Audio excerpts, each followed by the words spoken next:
ऐङ्कार ह्रीङ्कार रहस्ययुक्त श्रीङ्कार गूढार्थमहाविभूत्या ओङ्कार मर्म प्रतिपादिनीभ्याम् नमो नमः श्री गुरुपादुकाभ्याम्।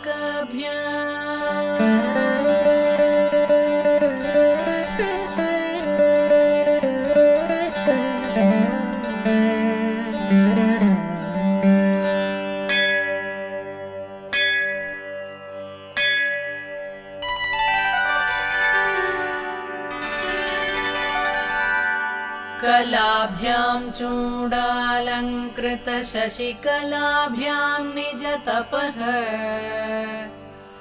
फलाभ्यां भक्तेषु प्रकटितफलाभ्यां भवतु मे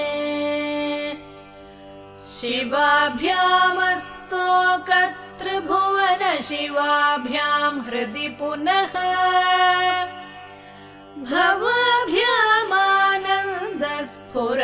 भवाभ्यामानन्दस्फुरदनुभवाभ्यां नतिरियम् गलन्ती शम्भो त्वच्चरितसरितः किल्बिषरजो दलन्ती धीकुल्पा सरणिषु पतन्ती विजयताम् दिशन्ति संसार भ्रमण परितापोपशमनम् वसन्ति मच्चेतो हृद भुवि शिवानन्दलहरी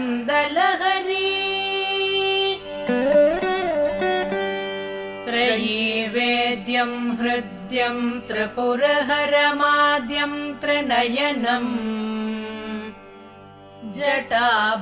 जटाभारोदारं चलदुरगहारं मृगधरम् महादेवं देवं मयि सदय भावं पशुपतिम् चिदालम्बं साम्बं शिवमतिविडम्बं हृदि भजे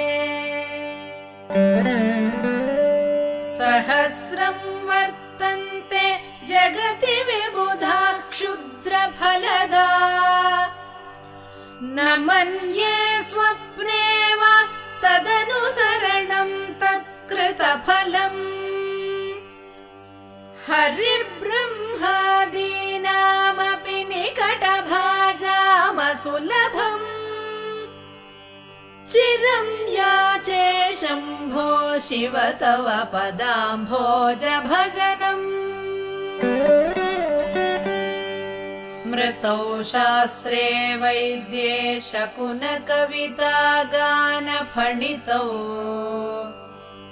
पुराणे मन्त्रे वा स्तुतिनटनहास्येष्व चतुरः कथं राज्ञां प्रीतिर्भवति मयि कोऽहं पशुपते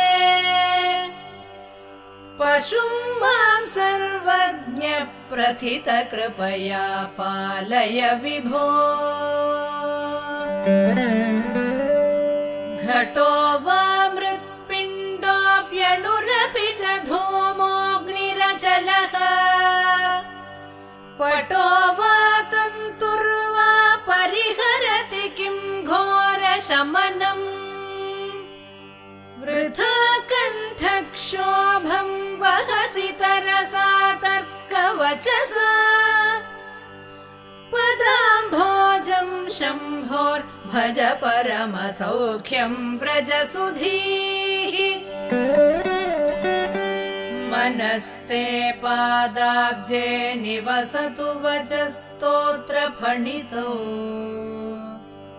करौ चाभ्यर्चायां श्रुतिरपि कथाकर्णनविधौ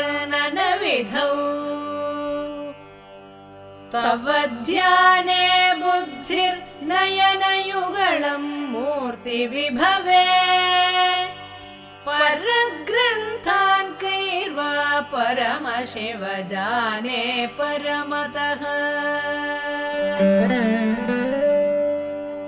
यथा बुद्धिः शुक्तौ रजतमिति काचास्मणिमणिः जले पैष्टे क्षीरं भवति मृगतृष्णासु सलिलम् तथा देवभ्रान्त्या भजति भवदन्यं जडजनो महादेवेशं त्वां मनसि च नमत्वा पशुपते गभीरे कासारे विशति विजने घोर विपिने विशाले शैले च भ्रमति कुसुमार्थं जडमतिः समर्प्यैकं चेतः सरसिजमुमानाथ भवते सुखेनावस्थातुं जनैः न जानाति किमहो नरत्वं देवत्वं न गवनमृगत्वं मशकता पशुत्वं कीटत्वं भवतु विहगत्वादिजननम् सदा त्वत्पादाब्जस्मरण परमानन्दलहरी विहारासक्तं चेद्धृदयमिह किं तेन वपुषा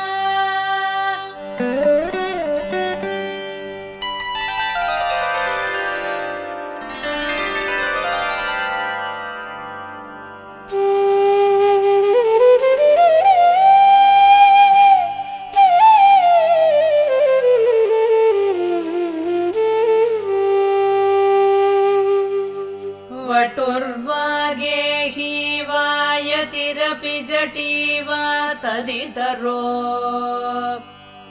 नरो वायः कश्चिद्भवतु भव किं तेन भवति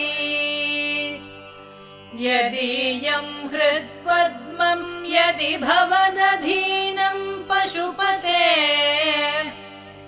तदीयस्त्वं शम्भो भवसि भवभारं च वहसि गुहायां गेहे वा बहिरपि वने वा दृशिखरे जले वा वह्नौ वा वसतु वसतेः किं वद फलम् सदा यस्यैवान्तःकरणमपि शम्भो तव पदे स्थितं चेद्योगोऽसौ स च परमयोगी स च सुखी असारे संसारे निज भजन दूरे जडधिया भ्रमन्तं मामन्धं परमकृपया पातुमुचितम् मदन्यः को दीनस्तव कृपणरक्षाति निपुणः त्वदन्यः को वा मेऽत्र जगति शरण्यः पशुपते प्रभुस्त्वं दीनानां खलु परमबन्धुः पशुपते प्रमुख्योऽहं तेषामपि किमुत बन्धुत्वमनयोः त्वयैव क्षन्तव्या शिव मदपराधाश्च सकलाः प्रयत्नात् कर्तव्यं मदवनमियं बन्धुसरणिः उपेक्षा नो चेत् किन्न हरसि भवध्यानविमुखा दुरासा भूयिष्ठां विधिलिपिमशक्तो यदि भवान् शिरस्तत्त्वयि धात्रं न खलु सुवृत्तं पशुपते कथं वा निर्यत्रं करनखमुखेनैव लुलितम् विरिञ्चिर्दीर्घायुर्भवतु भवता तत्परशिरः चतुष्कं संरक्ष्यं स खलु भुवि दैन्यं लिखितवान् विचारः को वा मां विशद कृपया पाति शिवते कटाक्षं व्यापार स्वयमपि च दीनावनपरः फलाद्वा पुण्यानां मयि करुणया वा त्वयि विभो प्रसन्नेऽपि स्वामिन् भवदमलपादाब्जयुगळम् कथं पश्येयं मां स्थगयति नमः सम्भ्रमजुषा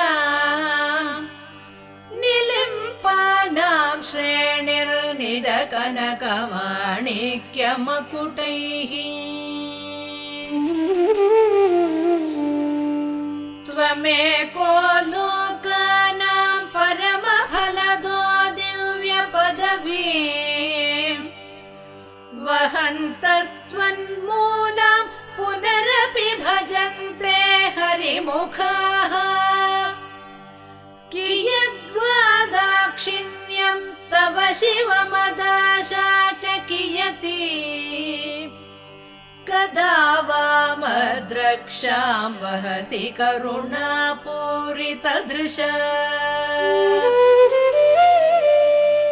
दुराशा भूयिष्ठे दुरधिपगृहद्वारघटके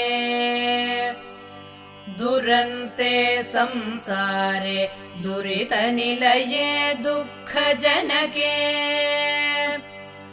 मदायासं किं न व्यपनयसि कस्योपकृतये वदेयं प्रीतिश्चेत् तव शिव कृतार्था खलु वयम् सदा मोहाटव्यां चरति युवतीनां कुचगिरौ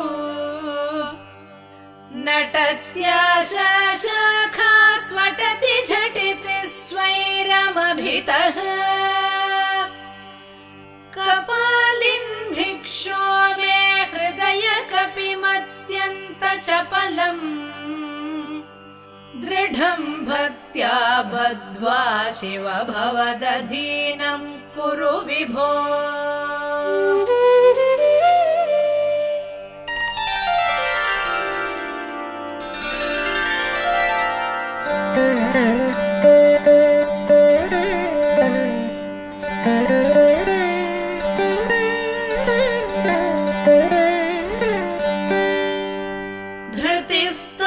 धृतिस्तम्भाधारां दृढगुणनिबद्धां सगमनां विचित्रां पद्माढ्यां प्रतिदिवस सन्मार्गघटितां स्मरारे मच्चेतस्फुटपटकुटीं प्राप्य विशदां जयस्वामिन् शक्त्या सह शिवगणैः सेवित विभो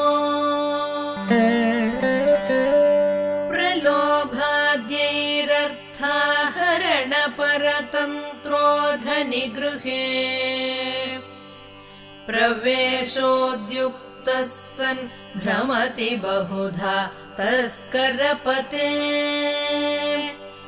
इमं चेतश्चोरं कथमिह सहे शङ्कर विभो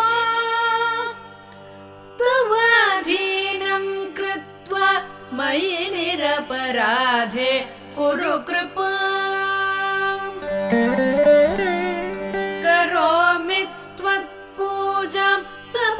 सुखदो मे भव विभो विधित्वं विष्णुत्वं दिशसि खलु तस्याः फलमिति पुनश्च त्वां द्रष्टुं दिवि भुवि वहन् पक्षिमृगदा अदृष्ट्वा तत्खेदं कथमिह सहे शङ्कर विभो कदा वा कैलासे कनकमणिसौधे सह गणैः वसन् शम्भोरग्रे स्फुटघटितमूर्धाञ्जलिपुटः विभो साम्ब स्वामिन् परमशिव पाहीति निगदन् विधातॄणां कल्पान् क्षणमिव विनेष्यामि सुखतः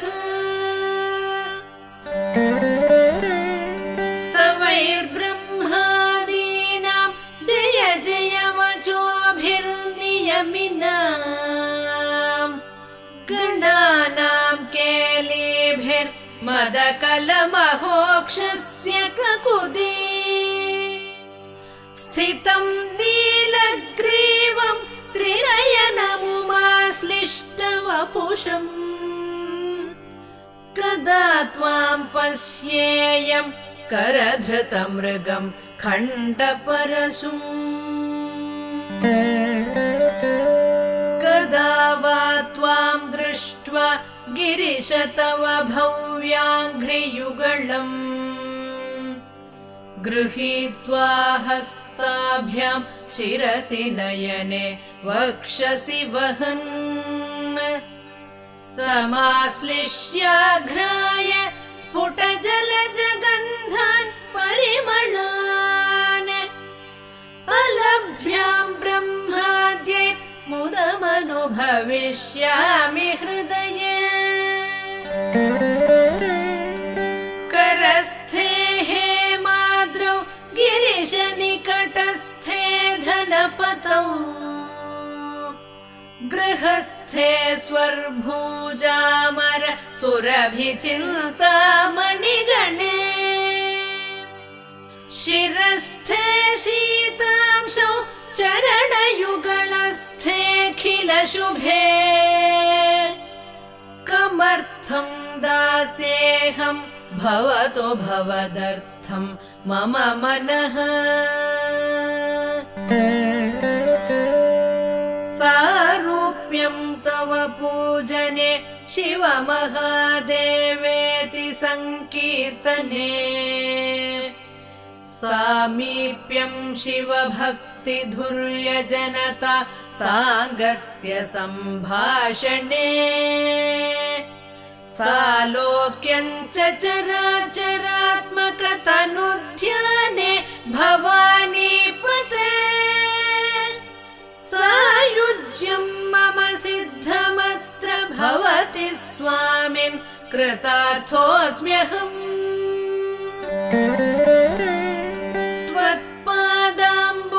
त्वत्पादाम्बुजमर्चयामि परमं त्वां चिन्तयाम्यन्वहम्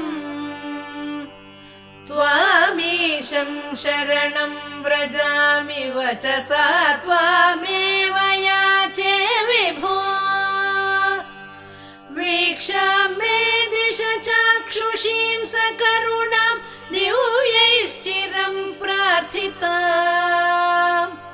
शम्भो लोकगुरो मदीय मनसः सौख्योपदेशं कुरु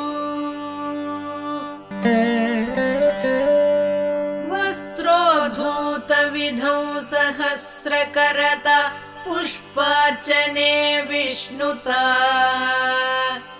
गन्धे गन्धवहात्मतान्नपचने बर्हिर्मुखाध्यक्षता पात्रे काञ्चन गर्भतास्ति मयि चेत् बालेन्दुचूडामणे शुश्रूषां करवाणि ते पशुपते स्वामिन् त्रिलोकी गुरु।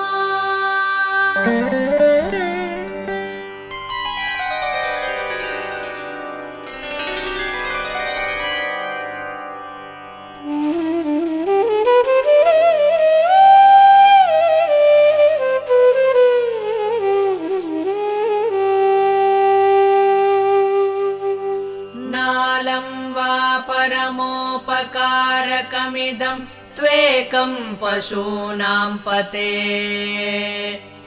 पश्यन् कुक्षिगतान् चराचरगणान् बाह्यस्थितान् रक्षितुम्। सर्वामर्त्यपलायनौषधमतिज्वालाकरं भीकरम्। निक्षिप्तं गरलं गलेन गलितं नोद्गीर्णमेव त्वया।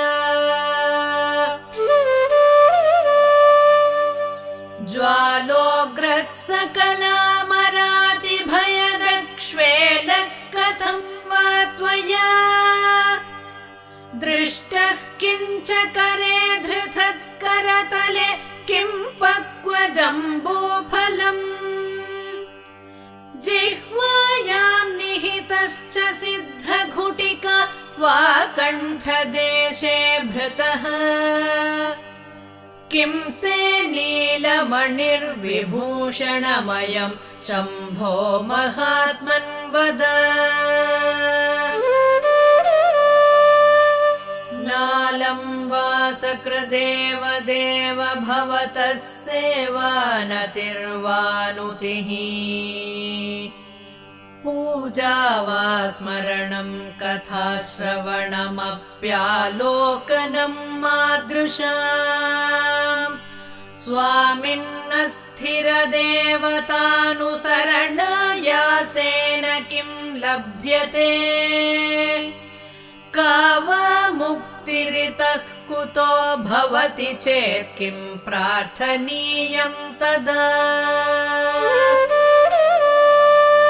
किं ब्रूमस्तव साहसं पशुपते कस्यास्ति शम्भो भवद्। धैर्यं चेदृशमात्मनः स्थितिरियं चान्यैः कथं लभ्यते। भ्रश्यद्देवगणं त्रसन्मुनिगणं नश्यत्प्रपञ्चं लयम्। पश्यन्निर्भय एक एव विहरत्यानन्दसान्द्रो भवान्। योगक्षेमधुरन्धरस्य सकलश्रेयः प्रदोद्योगिनो। दृष्टादृष्टमतोपदेशकृतिनो बाह्यान्तरव्यापिनः। सर्वज्ञस्य दयाकरस्य भवतः किं वेदितव्यं मया। शम्भो त्वं परमान्तरङ्ग इति मे चित्ते स्मराम्यन्वहम्। भक्तो भक्तिगुणावृते मुदमृत पूर्णे प्रसन्ने मनः। कुम्भे साम्बतवाङ्घ्रिपल्लवयुगं संस्थाप्य संवित्फलम्। सत्वं मन्त्रमुदीरयन् निज शरीरागारशुद्धिं वहन्। पुण्याहं प्रकटीकरोमि रुचिरं कल्याणमापादयन्।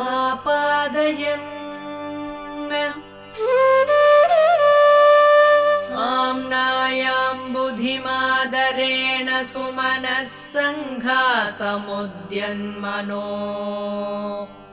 मन्थानं दृढभक्तिरज्जुसहितं कृत्वा मथित्वा ततः। सोमं कल्पतरुं सुपर्वसुरभिं चिन्तामणिं धीमताम्। नित्यानन्दसुधां निरन्तररमां सौभाग्यमातन्वते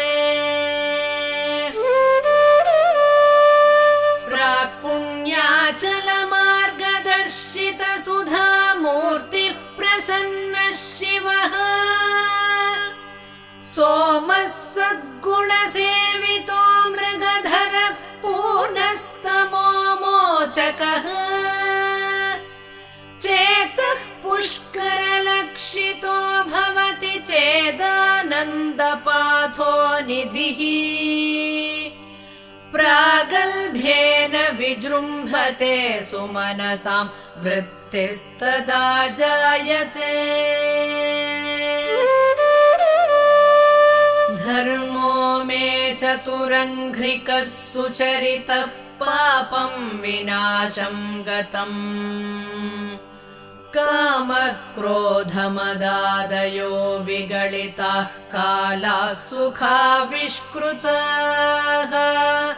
ज्ञानानन्दमहौषधिः सुफलिता कैवल्यनाथे सदा मान्ये मानसपुण्डरीकनगरे राजावतंसे स्थिते धीयन्त्रेण वचो घटेन कविताकुल्योपकुल्याक्रमैः आनीतैश्च सदा शिवस्य चरिताम्भोराशि दिव्यामृतैः हृत्केदारयुताश्च भक्तिकलमाः साफल्यमातन्वते दुर्भिक्षान् मम सेवकस्य भगवन् विश्वेशभीतिः कुतः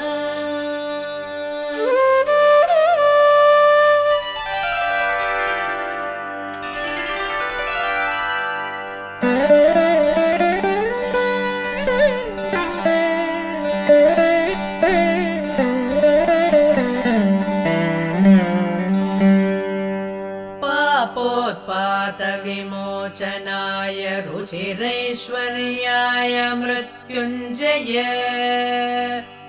स्तोत्रध्याननति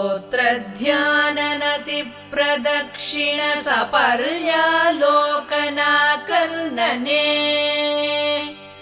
जिह्वाचित्तशिरोङ्घ्रिहस्तनयन श्रोत्रैरहं प्रार्थितो मामज्ञापय तन्निरूपय मुहुर्मामेव चः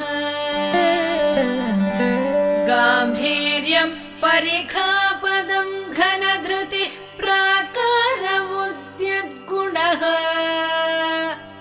तोमश्चाप्तबलं घनेन्द्रियचयो द्वाराणि देहे स्थितः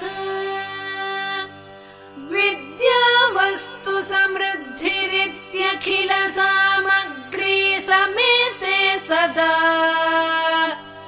दुर्गातिप्रिय देव मामकमनो दुर्गे निवासं कुरु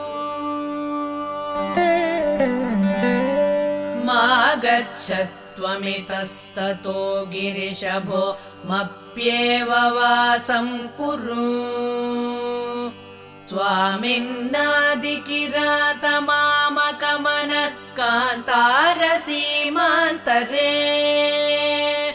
वर्तन्ते बहुशो मृगामदजुषो मात्सर्यमोहादयः तान् हत्वा मृगया विनोदरुचिता लाभं च सम्प्राप्स्यसि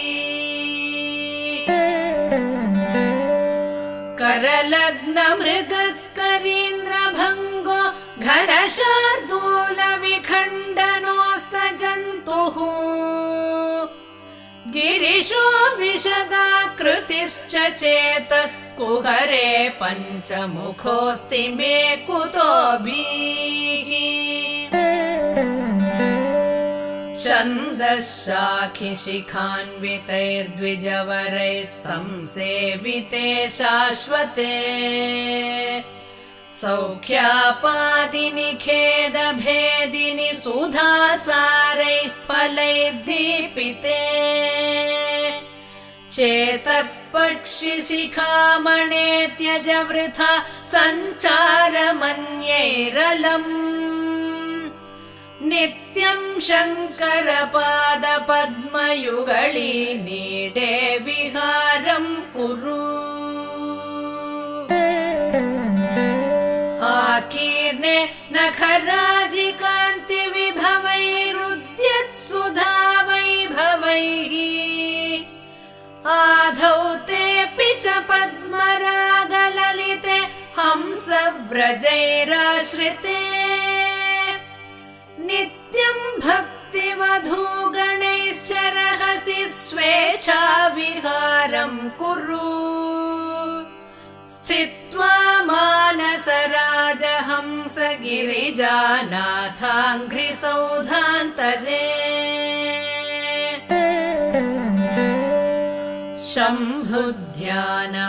शम्भुध्यानवसन्तसङ्गिनि हृदारामेघजीर्णच्छदाः स्रस्ता भक्तिलताच्छटा विलसिता पुण्यप्रवालश्रिताः दीप्यन्ते गुणकोरकाजपवच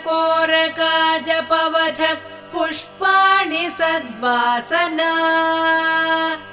ज्ञानानन्दसुधामरन्दलहरि संवित्फलाभ्युन्नतिः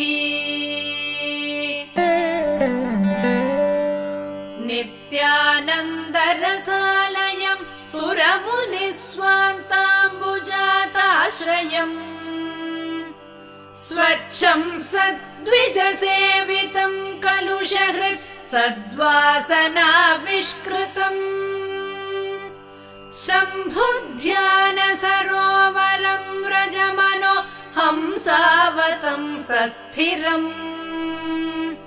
किं क्षुद्राश्रयपल्वलभ्रमणसञ्जातश्रमं प्राप्स्यसि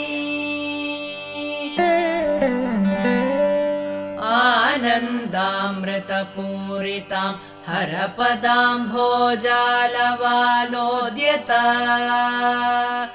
स्थैर्योपघ्नमुपेत्य भक्तिलतिका शाखोपशाखान्विता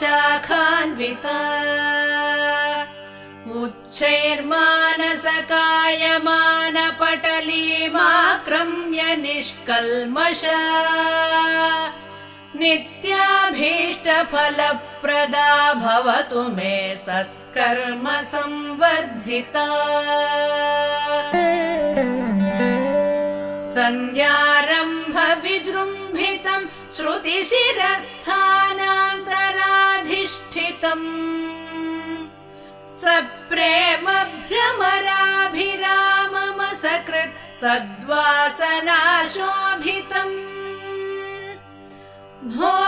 भोगीन्द्राभरणं समस्तसुमनः पूज्यं गुणाविष्कृतम् सेवे श्रीगिरिमल्लिकार्जुन महालिङ्गं शिवालिङ्गितम्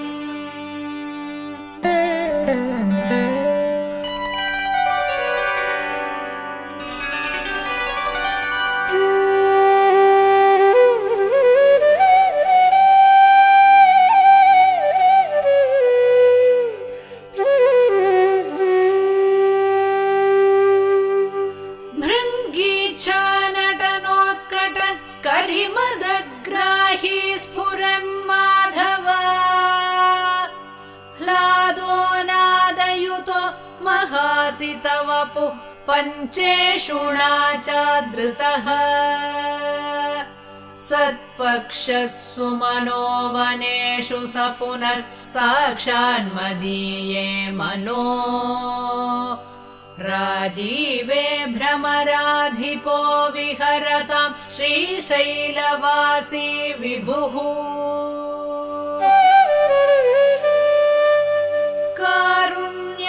कारुण्यामृतवर्षिणं घनविपत् ग्रीष्मच्छिदाकर्मठम् विद्यासस्य फलोदयाय सुमनः संसेव्यमिच्छाकृतिम् नृत्यद्भक्तमयो जटामण्डलम् शम्भो वाञ्छति नीलकन्धर सदा त्वां मे मनश्चातकः आकाशेन शिखी समस्तफणिनां नेत्रकलापीनता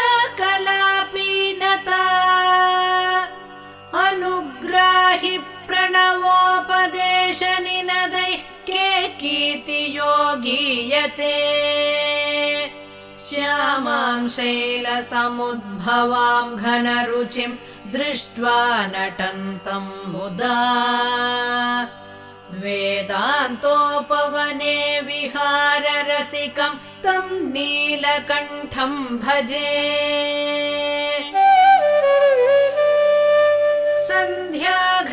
सन्ध्याघर्मदिनात्ययो हरिकराघात प्रभूतानकध्वानो वारिदगर्जितं दिविशदां दृष्टिच्छटा चञ्चला भक्तानां परितोषबाष्पविदतिर्वृष्टिर्मयूरी शिवा यस्मिन्नुज्ज्वलताण्डवं विजयते तं नीलकण्ठं भजे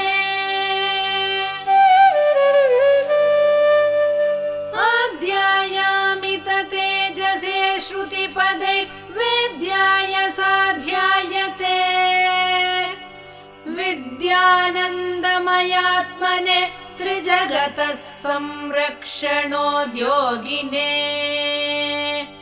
ध्येयायाखिलयोगिभिः सुरगणैर्गेयाय मायाविने सम्यक्ताण्डव सम्भ्रमाय जटिने सेयं नतिशम्भवे नित्याय त्रिगुणात्मने पुरजिते कात्यायनी श्रेयसे सत्यायादिकुटुम्बिने मुनिमनः प्रत्यक्षचिन्मूर्तये मायासृष्टजगत्त्रयाय सकलाम्नायान्तसञ्चारिणे सायं ताण्डव सम्भ्रमाय जटिने सेयं नतिशम्भवे नित्यं सोदरपोषणाय सकलानुद्दिश्य वित्ताशया व्यर्थं पर्यटनं करोमि भवतः सेवां न जाने विभो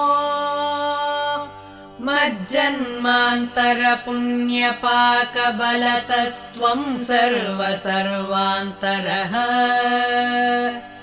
तिष्ठस्येव हि तेन वा पशुपते ते रक्षणीयोऽस्म्यहम् एको वारिजबान्धवक्षितिनभो व्याप्तं तमो मण्डलम् भित्त्वा लोचनगोचरोऽपि भवति त्वं कोटिसूर्यप्रभः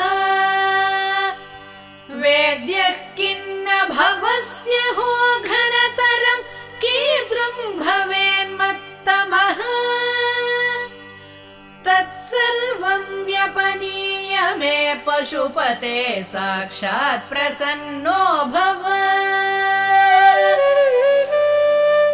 हंसः पद्मवनं समिच्छति यथा नीलाम्बुदं चातकः कोकः कोकनदप्रियं प्रतिदिनं चन्द्रं चकोरस्तथा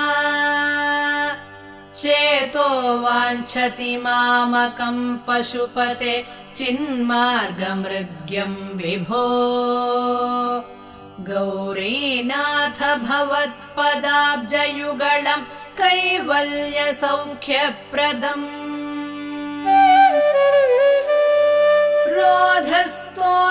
रोधस्तोयहृतश्रमेण पथिकश्चायान्तरोर्वृष्टितः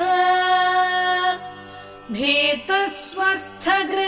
गृहस्थमतिथिर्दीनः प्रभुं धार्मिकम् दीपं सन्तमसाकुलश्च शिखिनं शीतावृतस्त्वं तथा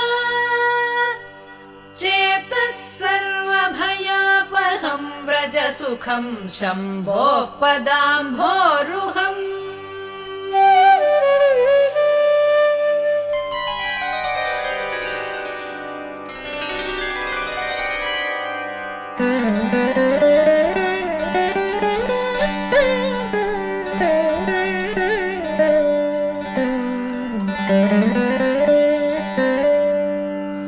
अङ्कोलं निजबीजसन्ततिरयस्कान्तोपलं सूचिका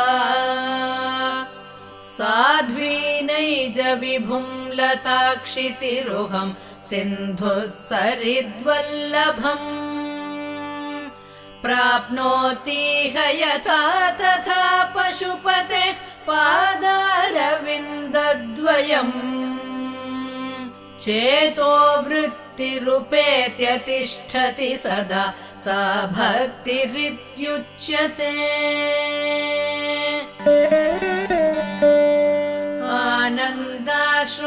आनन्दाश्रुभिरातनोति पुलकं नैर्मल्यतश्चादनम्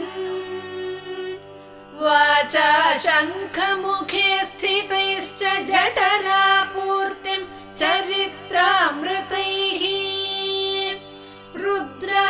रुद्राक्षैर्भसितेन देववपुषो रक्षां भवद्भावना पर्यङ्के विनिवेश्य भक्तिजननि भक्तार्भकं रक्षति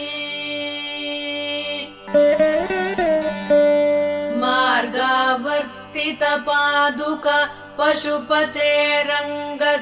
कूर्चायते गण्डूशाम्बुनिषेचनं पुररिपुर्दिव्याभिषेकायते किञ्चिद्भक्षितमांसशेषकबलं नव्योपहारायते भक्तिः किं न करोत्यहो वनचरो भक्तावतंसायते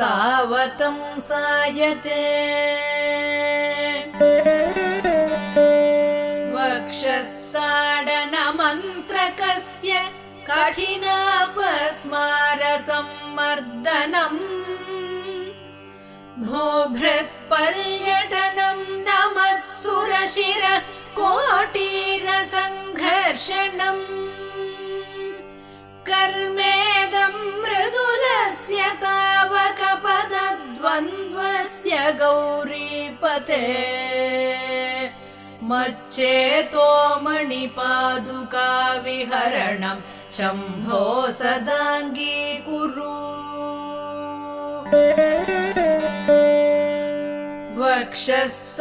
वक्षस्ताडनशङ्कया विचलितो वैवस्वतो निर्जराः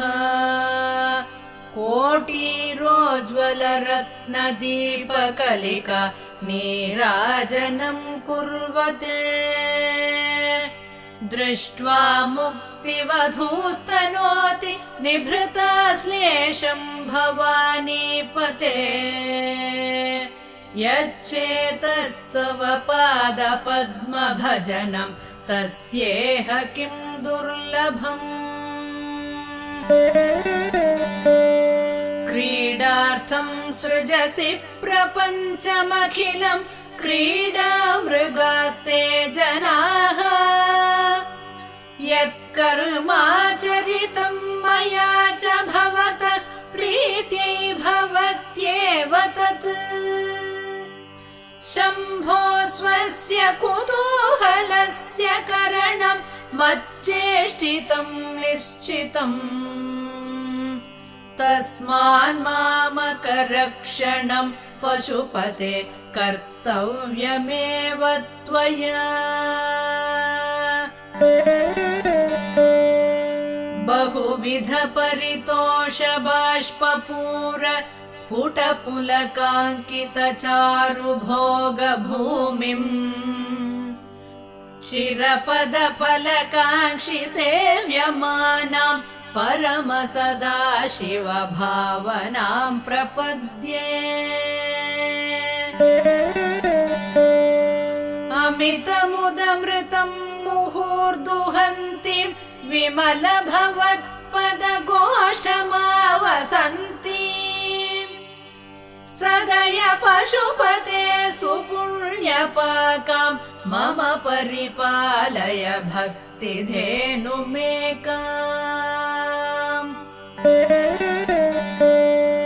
जडता पशुता कलङ्किता कुटिलचरत्वं च नास्ति मयि देव। अस्ति यदि राजमौळे भवदाभरणस्य नास्मि किं पात्रम्। अर्हसि रहसि स्वतन्त्रबुद्ध्या वरिवसितुं सुलभः प्रसन्नमूर्तिः। अगणितफलदायकः प्रभुर्मे जगदधिको हृदि राजशेखरोऽस्ति।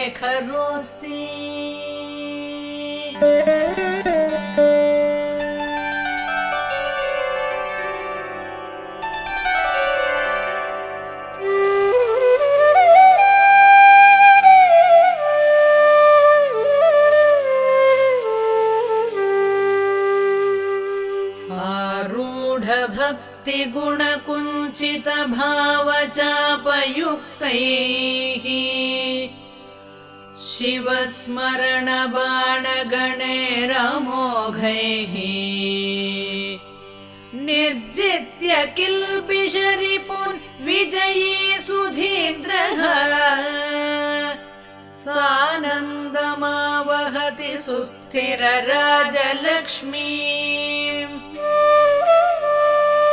ध्यानाञ्जनेन समवेक्ष्य तमः प्रदेशम् भित्त्वा महाबलिभिरीश्वरनाममन्त्रैः दिव्याश्रितं भुजगभूषणमुद्वहन्ति ये पादपद्ममिहते शिव ते कृतार्थः। भूदारतामुदवहद्यदपेक्षया श्रीभूदार एव किमतः सुमते लभस्व। केदारमाकलितमुक्तिमहौषधीनां पादारविन्दभजनं परमेश्वरस्य।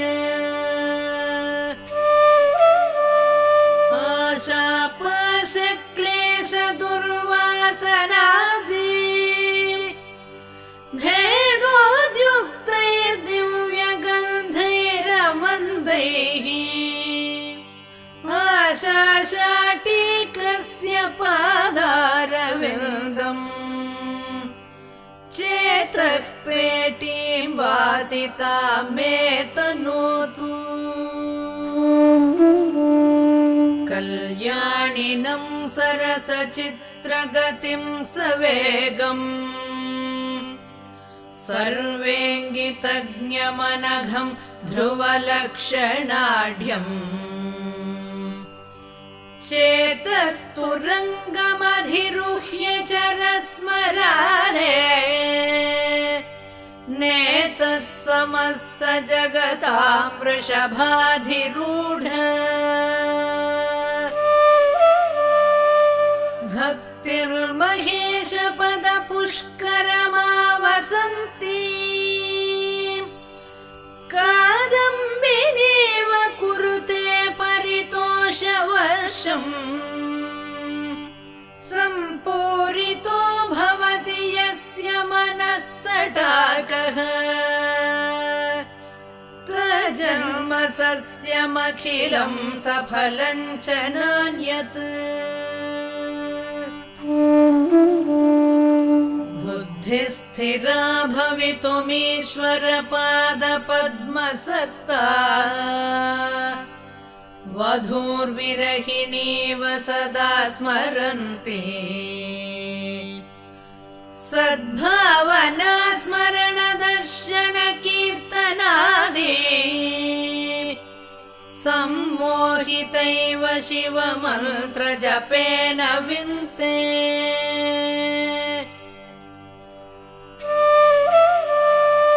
सदुपचार विधिष्वनुबोधिता सविनयं सुहृदं समुपाश्रिता मम समुद्धर बुद्धिमिमां प्रभो वरगुणेन न ओढवधूमिव नित्यं योगी मनः सरोजदल संचार क्षमस्त्वत्क्रमः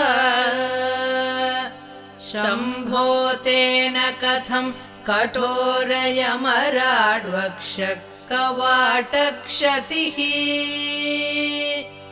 अत्यन्तं मृदुलं त्वदङ्घ्रियुगलं हा मे मनश्चिन्तयत् एतल्लोचन गोचरं कुरु विभो हस्तेन संवाहये येष्यत्येष जनिं मनोऽस्य कठिनं तस्मिन्नटानीति मद् रक्षायै गिरिसीम्नि कोमलपदन्यासः पुराभ्यासितः नो चेत् दिव्यगृहान्तरेषु सुमनस्तल्पेषु वेद्यादिषु प्रायसत्सु शिलातलेषु नटनं शम्भो किमर्थं तव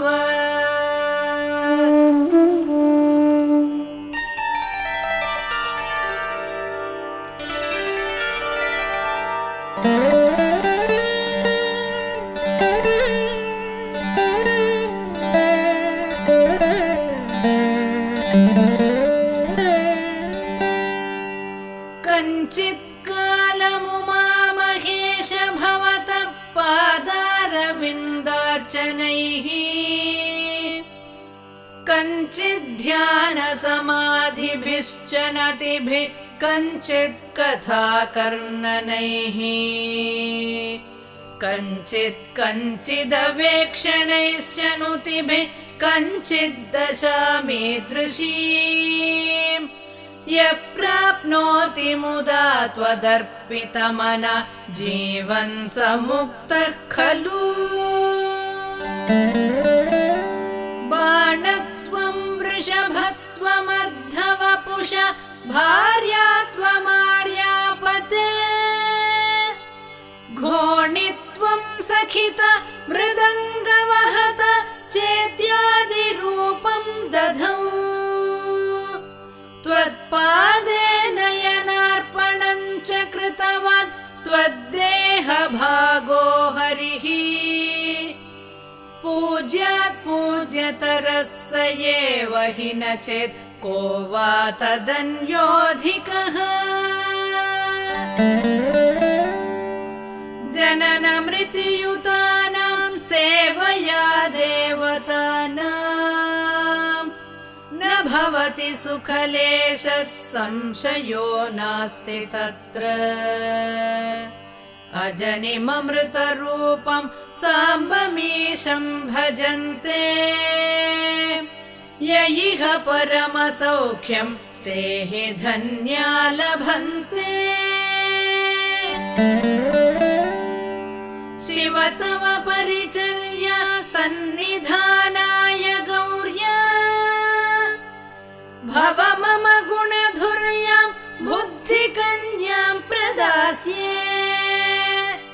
सकल भुवन बन्धो सच्चिदानन्दसिन्धो सदय हृदय गेहे सर्वदा संवसत्वम् जलधिमथन दक्षो नैव पातालभेदी न च वनमृगयायां नैव लुब्धः प्रवीणः अशनकुसुमभूषा वस्त्रमुख्यां सपर्यां कथय कथमहं ते कल्पयानीन्दुमौळे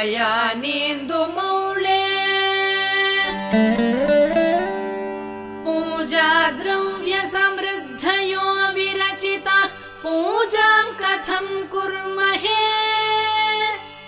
पक्षित्वं न च वाक्कीटित्वमपि न प्राप्तं मया दुर्लभम् जाने मस्तकमङ्घ्रिपल्लवमुमा जाने न तेऽहं विभो न ज्ञातं हि पितामहेन हरिणा तत्त्वेन तद्रूपिणा अशनं गरलं फणीकलापो वसनं चर्म च वाहनं महोक्षः मम दास्यसि किं किमस्ति शम्भो तव पादाम्बुज भक्तिमेव देहि यदा कृताम्भोनिधि सेतुबन्धनः करस्थलाधकृतपर्वताधिपः भवानि ते लङ्घित पद्मसम्भवः तदा शिवार्चास्तव भावनक्षमः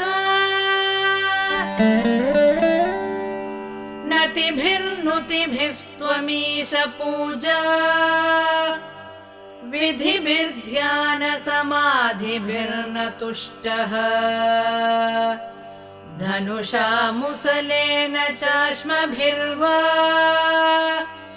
वदते प्रीतिकरं तथा करोमि वचसा चरितं वदामि शम्भोः अहमुद्योगविधासु ते प्रसक्तः मनसा कृतिमीश्वरस्य सेवे शिरसा चैव सदा शिवं नमामि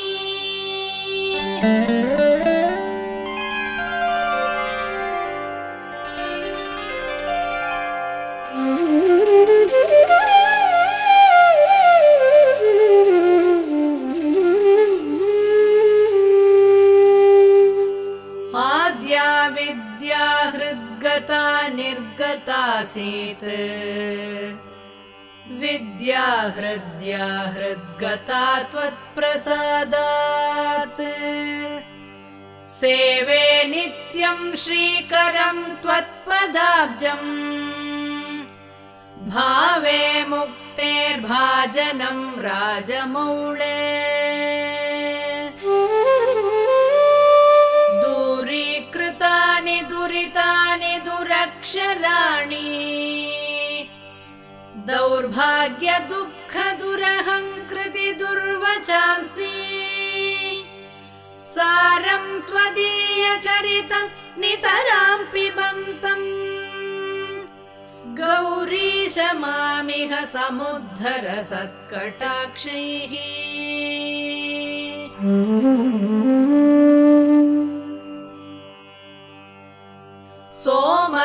सोमकलाधरमौळौ कोमलघनकन्धरे महामहसि स्वामिनि गिरिजानाथे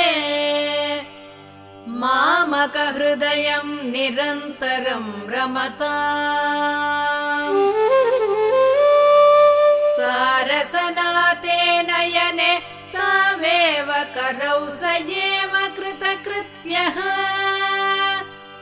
यायेयं यो भर्गं वदति क्षेते सदार्चत स्मरति अतिमृदुलौ मम चरणावति कठिनं ते मनो भवानीश इति विचिकित्सां सन्त्यज शिव कथमासीद्गिरौ तथा प्रवेशः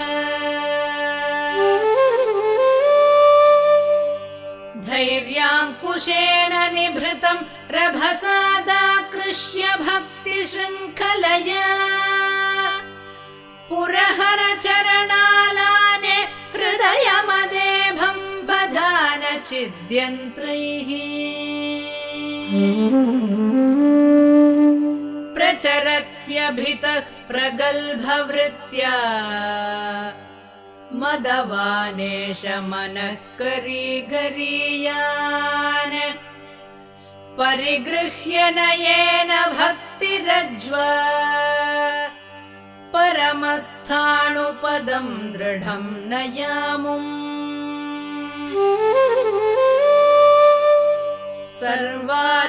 सर्वालङ्कारयुक्तां सरलपदयुतां साधुवृत्तां सुवर्णा सद्भिः संस्तूयमानां सरसगुणयुतां लक्षितां लक्षणाढ्याम् उद्यद्भूषा विशेषामुपगत विनयां द्योतमानार्थरेखा कल्याणीं देवगौरी प्रिय मम कविता कन्यकां त्वं गृहाण इदं ते युक्तं वा परमशिवकारुण्यजलधे गतौ तिर्यग्रूपं तव पदशिरोदर्शनधिया हरिब्रह्माणौ तौ दिवि भुवि चरन्तौ श्रमयुतौ कथं शम्भो स्वामिन् कथय मम वेद्योऽसि पुरतः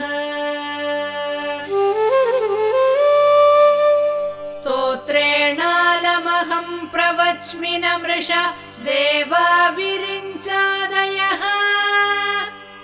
स्तुत्यानां गणना प्रसङ्गसमये त्वामग्रगण्यं विदुः